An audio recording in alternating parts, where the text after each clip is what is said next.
Welcome inside episode 703 of the Locked On Senators podcast.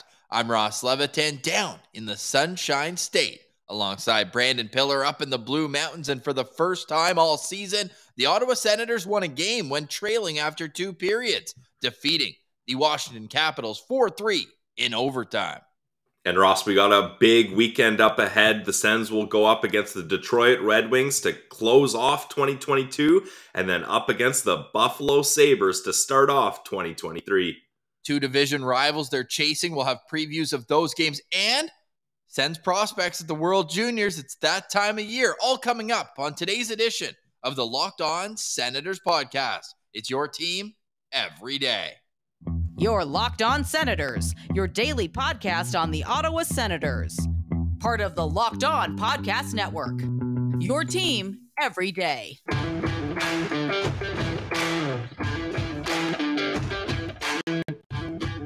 I'm Jake Sanderson, and you're listening to Locked On Senators podcast.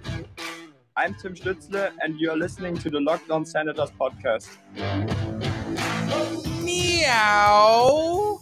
Welcome inside today's edition of the Locked On Senators podcast. Thanks for making us your first listen. Today is Friday, December 30th, and it's our final show of 2022. We're going to get into some of the highs and lows, but Pillsy, I got to ask, what are you going to remember the year 2022 of our Lord when it comes to your Ottawa Senators?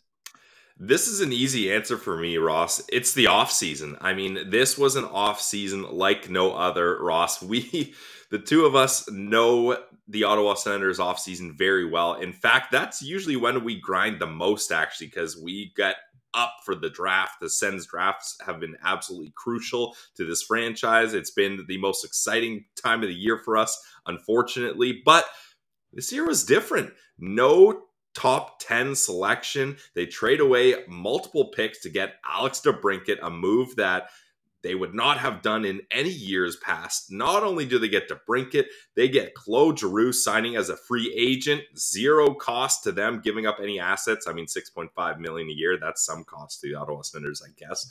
And then just an offseason where Pierre Dorion is making moves to improve the team right now, rather than trying to dump contracts, get draft picks. And it just seemed like this was a summer where hope wasn't being just kind of sold and dangled in front of us. It was being shoved in our faces, being like, look, you're finally going to have some elite talent here. A veteran comes in, a new veteran goalie in Cam Talbot as well. So for me, the Ottawa Senators 2022 is all about that offseason.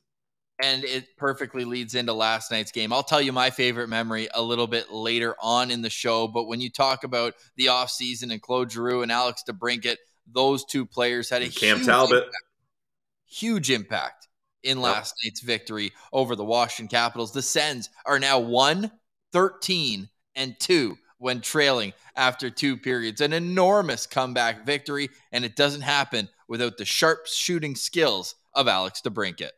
Yep, DeBrincat gets not only the game-tying goal, but also the game-winning goal. And Ross, obviously that's the easy eye-popping stat there, and he deserves a lot of credit. But like I mentioned in the postcast last night, my Sensential standout was going to be Claude Giroux, no matter what. He makes two really good plays to turn the puck over on both the goals he assisted on.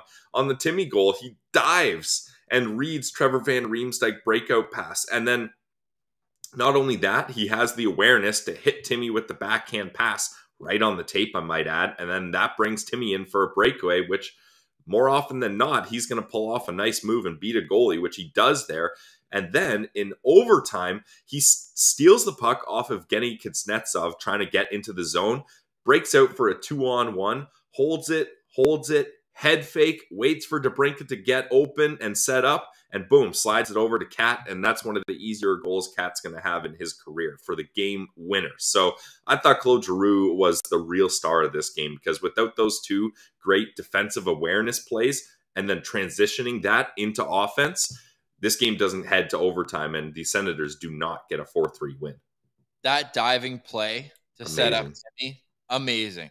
Amazing. And that just fires up the bench. And the way it happened too, in the time of game it was, where you're just hoping for a spark. They kill off that penalty near the end of the second period. And then to score with 16 seconds left, the way they did, we've talked ad nauseum about momentum goals against this season. That was the definition of 1-4.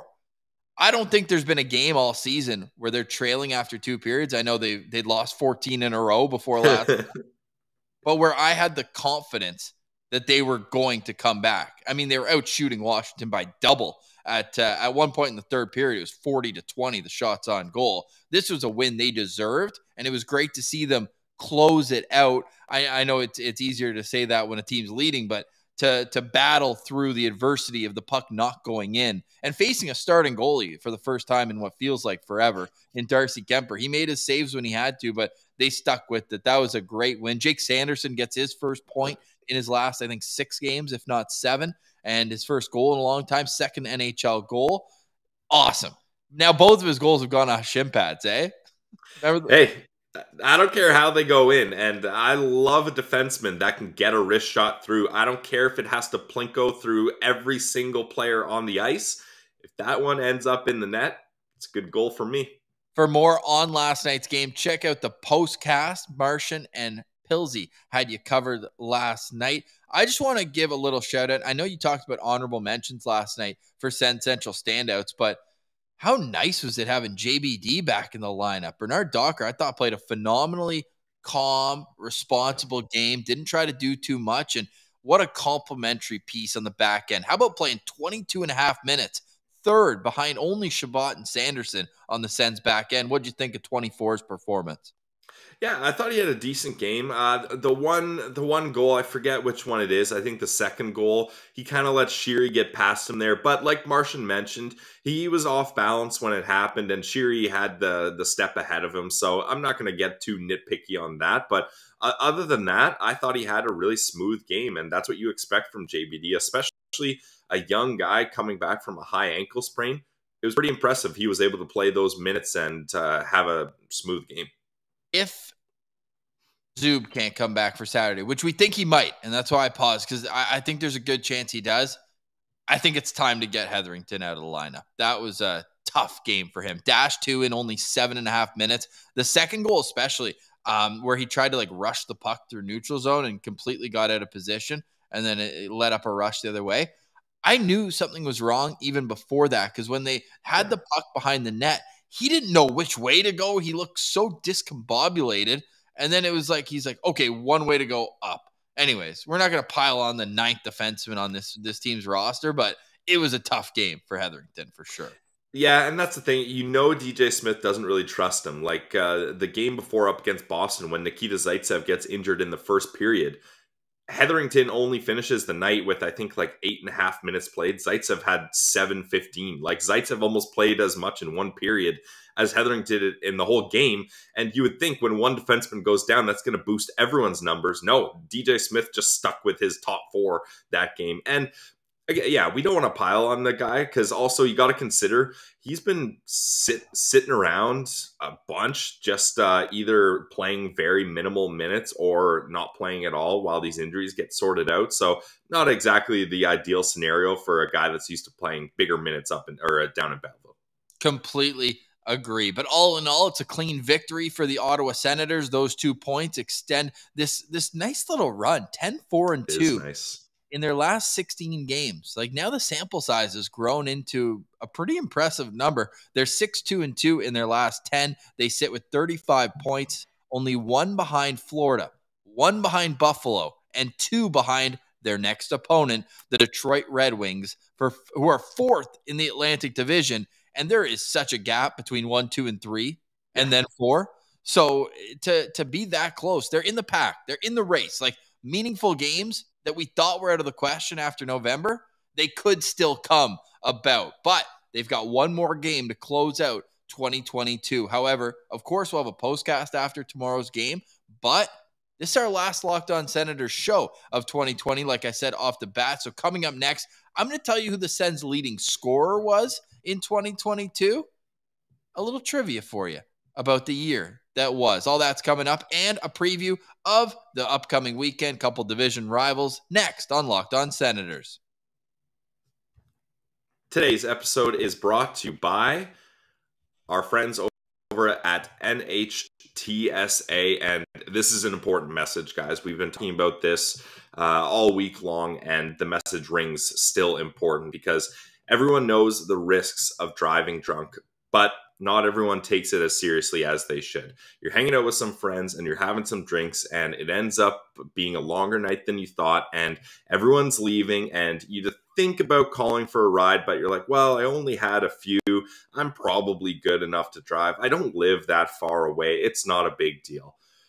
That's wrong. It is a massive deal because so many things can happen. If you get pulled over, you can lose your license, your insurance goes up, you can lose your job, you can total your car, and at the very worst, you could end up killing yourself or others. You have to take this seriously because not everyone takes that time to think about how serious everything can be when you decide to drink and drive. That's why police officers are patrolling the roads right now to keep everyone safe. It's all about safety. They're trying to save lives here. So if you think you're okay to drive after a few drinks, take a step back, take a deep breath, think again. Play it safe. Plan ahead, get a ride. You can always get an Uber, a cab, have a designated driver, walk home, stay the night, whatever you have to do, make the right choice there. It only takes one mistake to change your life or someone else's forever. Drive sober or get pulled over.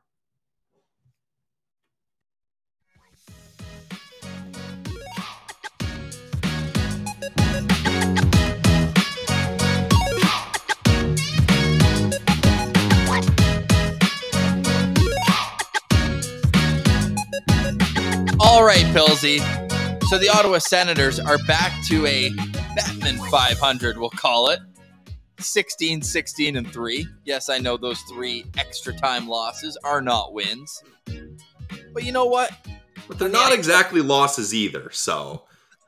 On the NHL standings, it does say the Senators' point percentage is .500, which, funny enough, is par for the course for this calendar year. The Ottawa Senators have, again, one more game, so they can get back to .500 for the entire year. Right now, they are 40, 41, and 8 in the calendar year of 2022. They played 89 games, obviously a little bit more than the previous year with COVID and all that. They played 84 games in 2021, and they only had 32 wins in 84 games there. So they've improved, but not a whole lot. However, I think you can see the makings of what is to come and what is to come quickly versus what we've seen in the past. Pilsy, if I had to ask you a little trivia here, the calendar year 2022, which Ottawa Senator led the team in points? I'm quite confident in my answer here. It's Brady Tkachuk.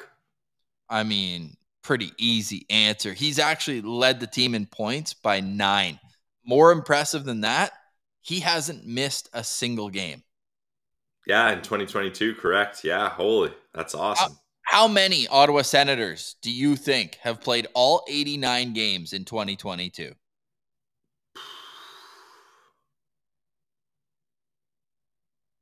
It's a bit of a he's the only one. Correct. Yeah. I quickly shuffled through and it's like, no, injury. Yeah. So, and then a lot of the guys are new this season. So Brady Tkachuk,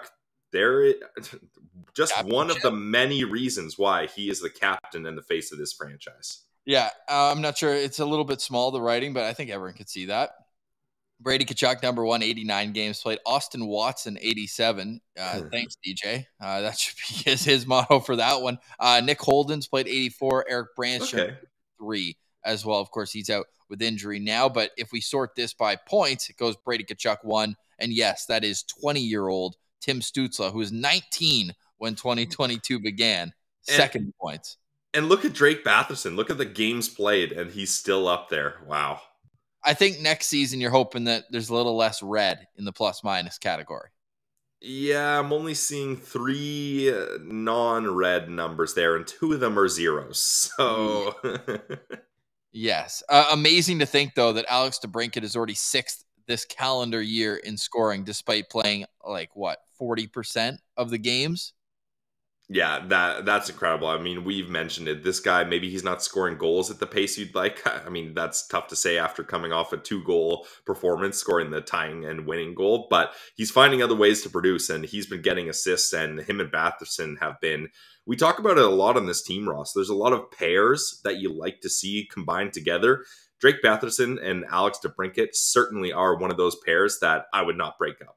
So funny listening to Shane Pinto in his post-game presser. He's like, I'm playing with 2 pretty good players. Feels pretty good right now. And I think Pinto probably, if you put him some honest juice in his cup, he'd tell you like, hey, maybe I'm playing a little more than I would have expected at 22 coming in. I think that third line role is just such a sweet spot for him. When Norris comes back, not if. I mean, he's on the trip. He's not going to play, but another great sign. I think it's going to be early January is my guess. Again, not a doctor. Neither of us have our medical degrees here at Locked On Senators. We don't know a thing. However, with Josh Norris, I believe, you're traveling with the team, you're practicing, even got some power play reps at practice a little while ago. When he's back, man, everyone's just going to slot in right where they need to be. Somebody actually asked in the postcast, so I'll ask you quickly, what do you do with the lines there when he comes back? Because before the injury, Norris was up with Tkachuk and Giroux. However, Timmy looks pretty good up there. Do you just slide him in between DeBrincat or Batherson, or do you put Stützle back there? What about none of the above and starting Norris on the third line just to ease him in a little and not to break up any of the chemistry? I don't think so. I don't think you can do it. You're not worried about that shoulder? Oh, no. I mean, the shoulder is going to be his shoulder, whether he plays 15 or 19 minutes. But that's 4 extra minutes of exposing it to start. I don't know. That's just something I thought of because the chemistry's working there. Like, why bust it up? And if you can get, because by the time Norris comes back, I'm going to assume Matthew Joseph and Tyler Mott are back. Maybe a line of those guys for a little bit gets things going. I'm not saying keep Norris on the third line all season. That's not what I'm saying at all. I'm just saying maybe to start you do that just because that top 6 now is clicking. And if putting Norris in between Batherson and DeBrincat kind of messes things up, then I don't want to do it because these two have been absolutely hot. Ross, we got to mention Drake Batherson on a 12-game point streak. Like, I'm not doing anything to slightly alter that at all because it's been working great. Like the numbers line up so perfectly. I was looking at this the other day, Ross. You mentioned that sample size of 10, 4, and 2, and we talked about it in the postcast. Batherson's on a 12-game point streak, and DeBrincat, although he hasn't been on a point streak this whole time, he's basically been getting a point in all of those games as well. And I remember having the discussion, I believe it was right around the San Jose game, when you and I were like, what is this team going to do to get that second line going? It can't all just be Timmy, Brady, and Giroux. They have to do something. And I don't know what they did, but it worked. And when that second line's rolling, this team's winning hockey games. Yeah, Drake Batherson in a 12-game point streak, second longest current streak in the NHL. Connor McDavid is at 16. However, so Batherson has 17 points in 12 games. That's pretty good, right? Yeah, I'd say. Yeah. Connor McDavid has 32 points in his last 16 games on this streak. I mean, yeah, when you're comparing the greatest player in the world, it's pretty impressive to even be in that conversation. Hey, I'm comparing the 2 longest active NHL point streaks right now. That's all we're doing here. Meanwhile, Alex DeBrincat has points in 15 of his last 17 games. Yeah. He's cooking. Yeah, exactly. And I mean, he could have had 3 goals last night. I'm still kind of convinced that Sanderson one went off his shin pad, but I'm happy to give it to Sandy. So we're getting some good responses here. As I just tweeted out, how will you remember the Sens year of 2022? I'm going to read some of those replies coming up next. Before we get to that, though, Pilsy, quick word on the World Juniors, because yesterday's episode in the title, we put Tyler Boucher has arrived. Well, now he certainly has 4 shots on goal, another goal. So he's up to 3 goals in 3 games. Certainly looking good for Team USA. Yep, and if you guys want a full breakdown, our guy, Leams Martian, I just kind of said Tyler Boucher and handed the mic off and let him go off for a little. So if you want that full in-depth breakdown of Tyler Boucher, there's no one better to look to than the Leams Martian, that's for sure. But yeah, Boucher doing Boucher things, getting goals in front of the net, getting those loose pucks and burying them. And I thought it was interesting. Martian mentioned that he really toned down his physical play for this IIHF tournament because he knows he's a guy that's targeted. People know all about Boucher. He has this brush painted on him that he's a dirty player. So anything he tries to do physically, they're going to be watching him like a hawk. So he said, I got to tone it down and I'm going to focus on scoring goals. And hey, he's doing a good job at that. He's got 3 goals already in a couple games here. So we love to see it from the 10th overall pick of your Ottawa Senators. Nothing going for Zach Ostapchuk in last night's 11-0 win for Team Canada. Surprised he didn't get that 11th goal, eh?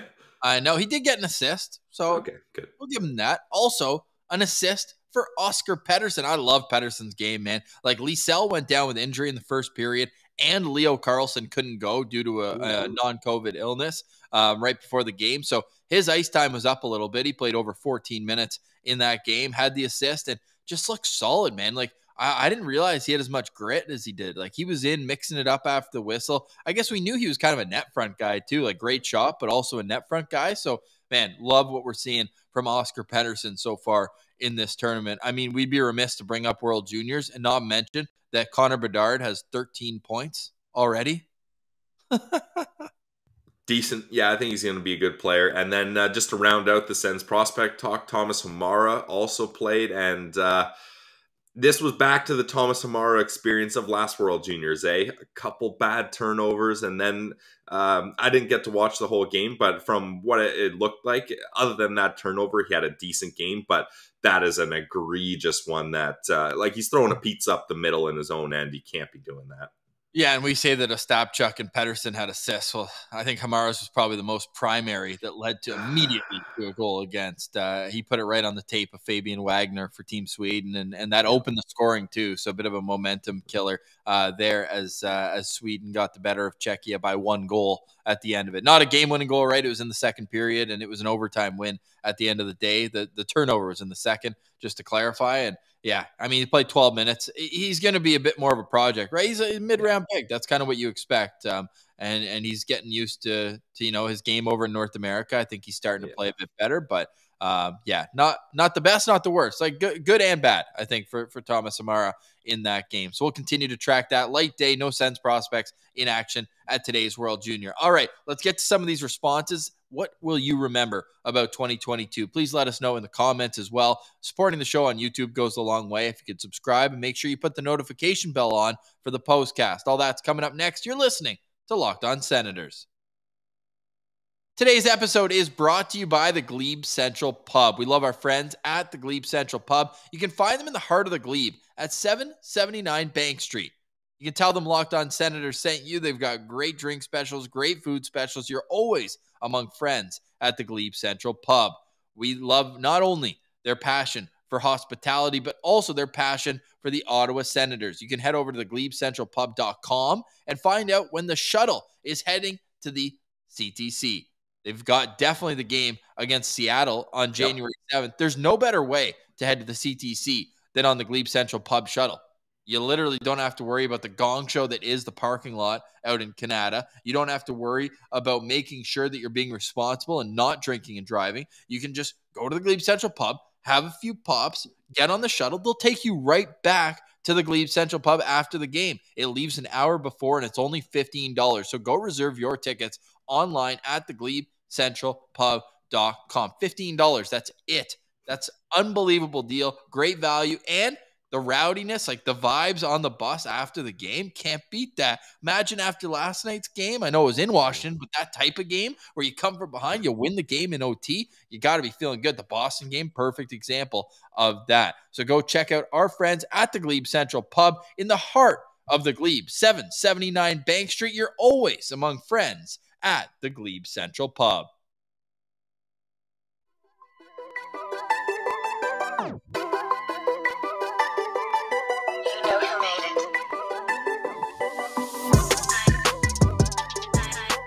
All right, Pillsy, final segment of 2022. Wow. I don't even think I could track how many episodes we've done in 2022. We've been podcasting this year. Let's just say that. Yeah. I want to say it's got to be about 200 because we had Thomas Chabot on in January. True, and that was 500, yeah. That was 500. So about 200 episodes of Locked On Senators. But, I mean, that doesn't even include the postcasts. That doesn't include the bonus behind the blog series, the 3.5-hour draft special we did. I mean, if you guys want content, we are giving you content. But for every game, you get 3 things you need to know. After the game, you get a recap. So, yeah, we've been grinding this year, and it's been fun. And it's been paying off. We really appreciate everyone for making us your first listen of the day, whether it's on YouTube or wherever you get your podcasts. The total number of downloads, including YouTube, we are up over 1.3 million in 2022. To contrast that, in 2021, YouTube I didn't add in, but we were at 300,000 audio. So and maybe like 100,000 or so on YouTube. Yeah. So up over 150%.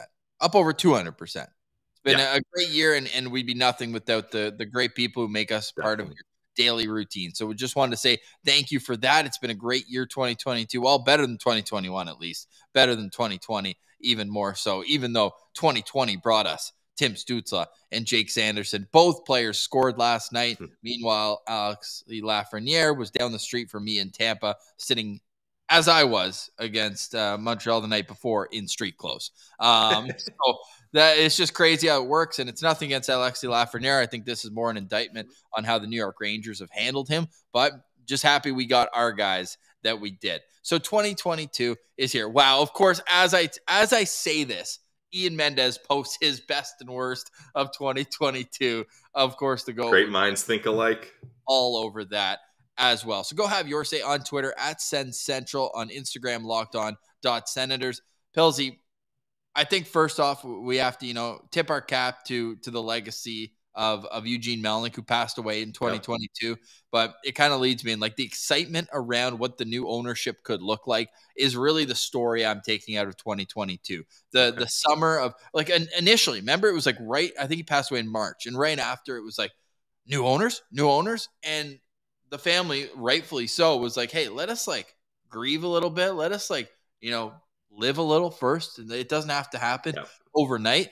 And then in the summer, when you started to hear the whispers, and then they got louder. And then at the start of this season, the Senators official account tweets out, hey, we're for sale. We've hired someone. We are officially for sale. And I think that I'm incorporating the LeBreton situation, the rink, everything in this, the settling of the lawsuit with John Ruddy, which was Reynolds. Just a battle of egos with the lawsuit there. And yeah, Ryan Reynolds, and the potential that there could be a documentary series ongoing about the Ottawa Senators going forward. So that's what I'm going to take out of 2022. And I think we saw a lot of that in the responses here on Twitter as well, where at Praise Alfie, the Church of Alfie, great handle, by the way. He has a bit of a list here that makes a lot of sense, right? Like improving young core, but the results still aren't there. And he pulled up the record, and like, look, from January to April, they pretty much had the same record as from October to December. So pretty interesting how they finished last season off as well. Sassy Saslov mentioned the summer of Dorion, the beginning of this new era. Josh saying in one word, he's hopeful, right? The new ownership potential, the mending of important player and business. I think that's a really good one. Alfredson making his return to the franchise in a alumni role for now, dropping the puck at the home Chris opener. Phillips, that's a big one, because he left on not good terms, basically being like, I can't work in these conditions. Like, this is not what I signed up for. And he left, and he came back. And Chris Neal also, Wade Redden, like it feels good to have those guys coming back into the fold.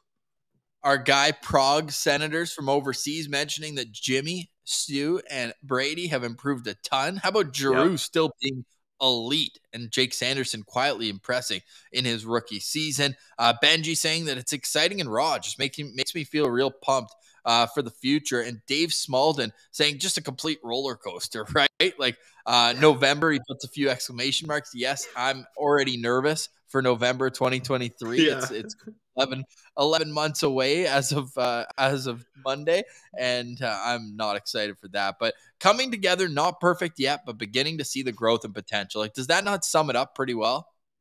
Yeah, that's the thing. Like, you're starting to see this team come together, and like, yeah, nice constant craving for shawarma. I hear you, Hannah. But the thing is also, this team is they haven't. How many games have they had fully healthy? I'm gonna say zero. Like, they haven't had a chance to have their full constructed roster together, and they're holding it together. They're at 500. I think once Josh Norris comes back, this team is going to explode. Explode even more than they have, because I mean they're playing some pretty good hockey right now. Yeah, I don't see why not. And I think they now that they know they're kind of at least in the hunt a little bit, there's a lot more on the table each game. I'm fired up. They're sniffing around, would you say? Yeah, they're sniffing around. They're in the hunt. They're loitering. Well, they're sniffing around against teams they're about to play. Like, these are two, pardon the hyperbole, but they're 2 4-point games coming up this weekend. I mean, we hope they're 4-point games because, yeah, we do not want these games to allow 3 points either way. And it's funny, Ross, because the Detroit Red Wings and Buffalo Sabres, they just played last night, and the Buffalo Sabres dominated. I mean, they got off to a 5-0 lead. Casey Middlestad had 2 goals, and Kyle Pozo, the captain, with a hattie in that one. So we're glad that game didn't go to overtime. That's what we were hoping. But it's going to be interesting now. Detroit's going to want some of those points back, and Buffalo's going to be feeling good in the second half of the back-to-back up against the Sens. Yeah, the one requirement we had for that game, though, was no 3-point games, and we got our wish. So there's that. And the Montreal Canadiens did Ottawa absolutely no favors. They didn't do themselves any favors. They gave up a converted touchdown to the Florida Panthers, who were able to kind of get back into it because they've been really struggling. Well, over the last I think Barkov and Ekblad just got back in that game, and that helps. And Barkov had a hat trick. Yeah. So that's not going to be an easy team here going forward. But Ottawa's got Josh Norris and Artem Zub coming back. Among others. I mean, geez. Yeah, no doubt. But hey, after especially seeing Washington, like, that's why I don't think injuries, like, they can be a part of the discussion, but they can't be an excuse. Because Washington 9-1 going into last night's game with the most man games lost to injury and to the most important players. Like, they were without 4/5 of their first power play unit in last night's game, and we're still able, like, no Oshie, no Backstrom, no Wilson, no Carlson. Like, that's 4/5 of their first power play unit. I mean, Ovechkin's probably number one of those guys. He obviously got a goal, 8:03 against Ottawa last night. But I'm excited for this weekend, man. Like, on the road in Detroit, awesome. Home to Buffalo.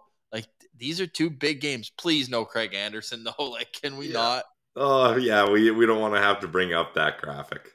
No, I really don't, especially after, Gustafsson even added to it when they were in Minnesota a couple weekends ago. But new hope is here, Sens fans, and we will continue to guide you each and every day on your favorite podcast platforms. Pilsy, any final notes for the good people as we head into 2023? Yeah, I'm just going to echo what we talked about earlier. The amount of support you guys have shown us has been absolutely insane. It's what keeps us grinding. It's what keeps us wanting to do more content. Like, the network requires us to do a certain amount, and we do way more than that because we love doing it. You guys are interacting with us. You're engaging. You're supporting us, and it really means a lot. We're hoping to grow this thing into a full-time gig, so Ross and I don't have to jumble schedules and do other side jobs. So if one day that can happen, it's only if you guys continue to support us. And we want to thank all our sponsors as well. They are a big reason we're able to do this, most notably our local sponsors. I'm talking about Shawarma Palace. You guys know it. You'll love it. I'm talking about Farm to Fork. And I'm talking about the Glebe Central Pub. So we love all our sponsors. And yeah, this year has been wild. And I think 2023 it's only going to get better, in my opinion. We doubling 1.3 or what? I've kind of squashed projections before. So I'm going to say anything is possible. So yeah, we could do it. Yeah, you told me I was crazy when I said we get to 500,000 audio, and we just hit 640. So here we go. And It's all thanks to you, not only for you listening or watching, but for being a friend by telling a friend and helping grow the show that way. We certainly appreciate it. Obviously, there's a renewed excitement around the brand, the Ottawa Senators. And I mean, nothing makes me happier than the team doing well, because obviously it directly impacts what we do. And I mean, it helps that I've been in love with this team since I was 3 years old. So it's kind of a dream getting to share our excitement and the highs and lows through all of it. My hope is that I can go back and listen to like episode 200 one day and be like, wow, they sucked, and kind of laugh at it, because there's been times where you're like, is this team ever going to be good? Yeah. Like there was it the opening night lineup in 2019 people posted where it's like, oh boy, that's tough. But it really does feel like a lot of the pieces are starting to fit together in the puzzle. There's still more that needs to be done, and we'll get into that as the new year unfolds, but really exciting times ahead for a Senators fan on and off the ice as well. So just a really humbling experience to get to share each step of the way with you guys. So just wanted to finish off the new year by saying thank you. I mean, all this is redundant in a sense because we are doing the postcast tomorrow to finish off 2022. So make sure you head to YouTube, or we do post it on our audio feed afterwards. But it's always a vibe live. You can head in the chat. Great times there as well. Pillsy, happy new year, brother. Excited to carry on this show with you to 2023. And to all the listeners, have a safe and happy new year. Do not drink and drive. Be safe. Get a ride. Uber is literally one click away. Super easy to do.